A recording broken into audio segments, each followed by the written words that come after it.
Calorimetry, MCQs, question 1.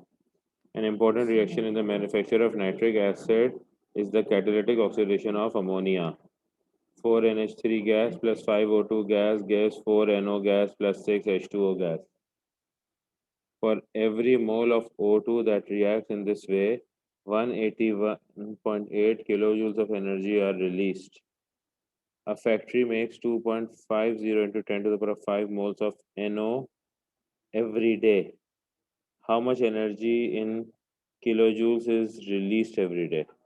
For every mole of O2 that reacts in this way, 181.8 kilojoules per mole. अच्छा अच्छा, oxygen to NO जो ratio है 5:4 है, और 5:4 NO है. For a factory makes 2.5 10 power 5 moles of NO. 2.5 into 10 power 5 moles of NO. ठीक है, तो कितने मोल्स ऑफ ऑक्सीजन होंगे? डिवाइड बाय 4 मल्टीप्लाइड बाय 5 करेंगे इसको, तो इसका आंसर हो जाएगा 2.5 10 पावर 5 डिवाइड बाय 4 इंटू 5. इसका आंसर आता है 312,500 मोल्स. अब आपके पास जो है पर मोल जो एनर्जी है वो 181.8 किलो जूल्स ऑफ एनर्जी है. आपके पास मोल्स कितने हैं? 312,500. इतने आपके पास मोल्स आ गए. तो अब आपके पास एनर्जी कितनी होगी? Energy would be 312,500 into 181.8. तो जब आप इसको 181.8 से मल्टीप्लाई करोगे, इसका आंसर आएगा 5.68 into 10 to the power of 7. So out of the 4 values, the correct option for this question is option C.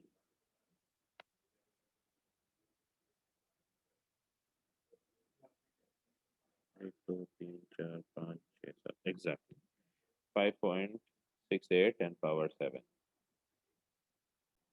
Next, in a calorimetric experiment, 1.6 grams of fuel are burnt. 45% of this energy release is absorbed by 200 grams of water. The temperature of water rises from 18 to 66 degrees Celsius. What is the total energy released per gram of fuel burnt? Three significant figures. Per gram, okay. यानी जो energy आप calculate करोगे इन joules, उसको divide by 1.6 करेंगे तो पर ग्राम आ जाएगा.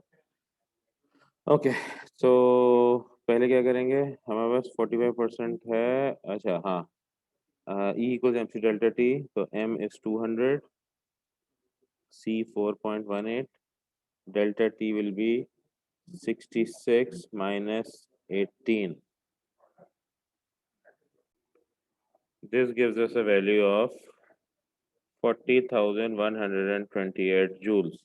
अब इन्होंने बोला है कि ये एनर्जी जो है ये 45% ऑफ द एनर्जी रिलीज है. तो नेक्स्ट स्टेप होगा 40,128 joules is 45%. How much would be 100%? So 100 upon 45 into 40,128. The answer comes to 89,173.33 joules. अब इसमें से जो यहाँ पे 1.6 ग्राम्स के लिए है ये, तो अब इसको फर्दर जो है डिवाइड बाय 1.6 करेंगे, तो ये जो वैल्यू आ गई 8917.173.33 divided by 1.6, and this will give us a value of 55,000 733.33 joules, and this is our final answer. Or according to this answer, the closest possible value out of the four given options is option B.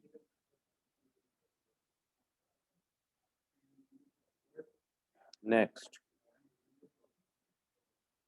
a student makes 25 cm cube of 4 mole per dm cube hydrochloric acid with an equal volume of 4 mole per dm cube sodium hydroxide. दोनों की concentration भी same है, volume भी same है. The initial temperature of both solutions was 15. The maximum temperature recorded was 30. यानी temperature difference 15 का है.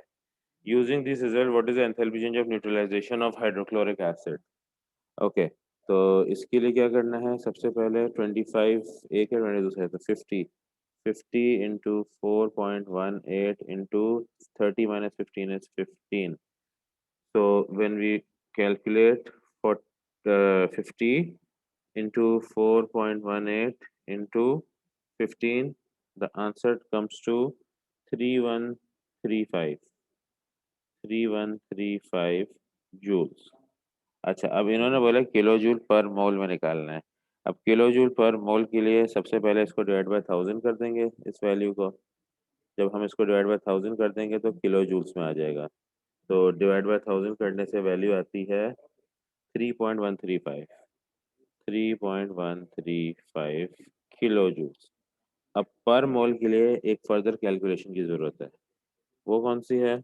वो हमारी जो है मोल्स निकालने के लिए हैं. अब 4 मोल पर डीएम क्यूब में दोनों solution, molar ratio of reaction 1:1 है और 25 सीएम क्यूब यूज किया है. तो 4 moles in 1000 CM cube, how many moles in 25 CM cube? तो 25 upon 1000 into 4. So 25 into 4 is 100. 100 upon 1000 is 0.1 moles. तो इसका आंसर 0.1 moles आ रहा है. So what we do now, we divide 3.135 kilojoules by 0.1 and we end up with 31.35 kilojoules per mole. और क्योंकि temperature increase हो रहा है तो negative 31.35. Closest possible answer that matches our calculated value is option B.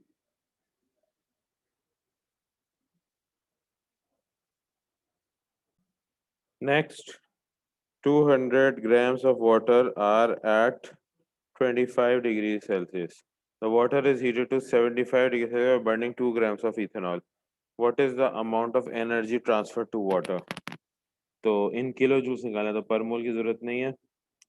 अच्छा, 200 grams of water है तो 200 into 4.18 into 75 minus 25 is 50. ये आ जाएगा जूल्स में. This is 200 into 4.18 into 50, 41,800 joules divided by 1000 will give us 41.8 kilojoules. According to the calculated value, the correct option for this question is option C.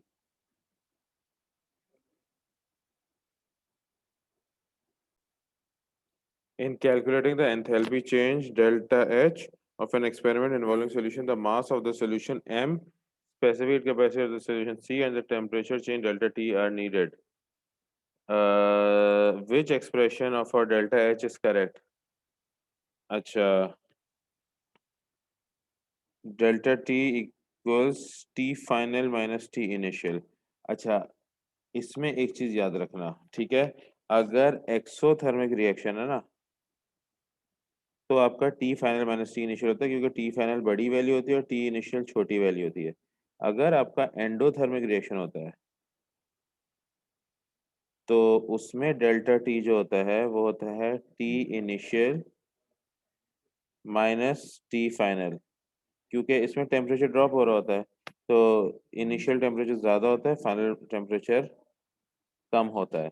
तो इस चीज़ का फ़र्क होता है। तो अगर इस तरीके से कभी दिया जाए ना कि फाइनल माइनस इनिशियल है या इनिशियल माइनस फाइनल, उससे आप खुद प्रेडिक्ट करोगे कि रिएक्शन एंडोथर्मिक है कि एक्सोथर्मिक है। तो यहाँ पर इन्होंने T final minus T initial दिया है, व्हिच मीन्स कि फाइनल टेम्परेचर ज़्यादा है। That means energy was given of and this is an exothermic reaction.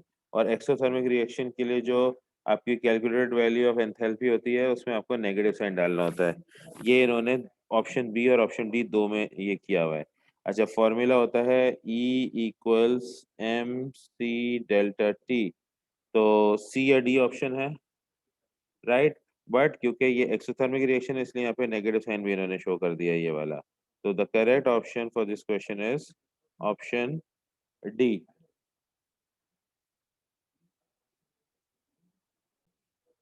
Next, a butane burner is used to heat water. MR of butane is 58. The enthalpy change of combustion of butane is minus 2877 kilojoules per mole. Yani, when 1 mole of butane burns, the energy given off is 2877 kilojoules. 250 grams of water is heated from 12 to 100. Yani 88 degree Celsius का difference आया है. The burner transfers 47% of the heat released from the burning fuel to the water. Assume that butane undergoes complete combustion and none of the water evaporates. What is the minimum mass of butane that must be burned? Mass is equal to moles into mr. Okay, तो इसके अंदर बहुत सारी calculations करनी है। सबसे पहले इसके अंदर जो है इन्होंने बोला है 250 ग्राम्स ऑफ वाटर है, तो 250 इंटू 4.18 इंटू 88, 100 माइनस 12 इज 88। तो इससे मिल जाएगा कि कितनी एनर्जी जो है वो पानी को गर्म करने में यूज हुई है। तो 250 into 4.18 into 88 gives us 91,960 joules. अच्छा, अब इसको कन्वर्ट कर देते हैं इनटू किलो जूल, तो इसको कर देते हैं डिवाइड बाय 1000। तो जब इसको डिवाइड बाय 1000 करेंगे तो हमारा आंसर आएगा 91.96 किलो जूल्स। 91.96 kilo joules. तो हमारे पास आ गया कि कितनी एनर्जी वाटर को गर्म करने के लिए यूज हुई है।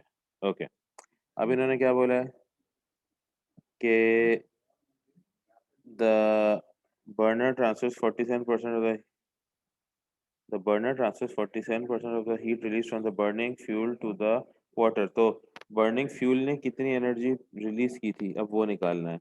उसको निकालने के लिए क्या करना होगा? if 91.96 kilojoules is 47% of the energy released, how much energy would be released if it was 100% efficient? तो ये हो जाएगा 100 अपॉन 47 इंटू 91.96। तो 91.96 इंटू 100 डिवाइडेड बाय 47, इससे आंसर आता है 195.66। 195.66 किलो जूल्स। ये है 100% एफिशिएंसी जो एनर्जी रिलीज होती है। अच्छा, अब आपके पास इतने kilo joules of energy release हुई है, कितने मोल्स में बर्न करके इतनी एनर्जी रिलीज की? थर्ड स्टेप, अब आप क्या करेंगे? 2877 किलो जूल्स रिलीज हुई है when 1 mole is burned. 195.66 kilo joules release होगी when how many moles are burned. तो इसके लिए हो जाएगा 195.66 डिवाइडेड बाय 2877 इंटू 1।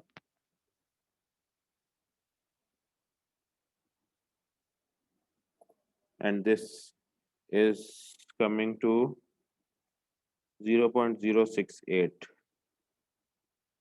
मोल्स। अब हमारे मोल्स आ गए और अब फाइनल कैलकुलेशन है हमारी। तो मोल्स, हमें मास निकालना है। Mass is equal two moles into mr, which will be 0.068 into 58।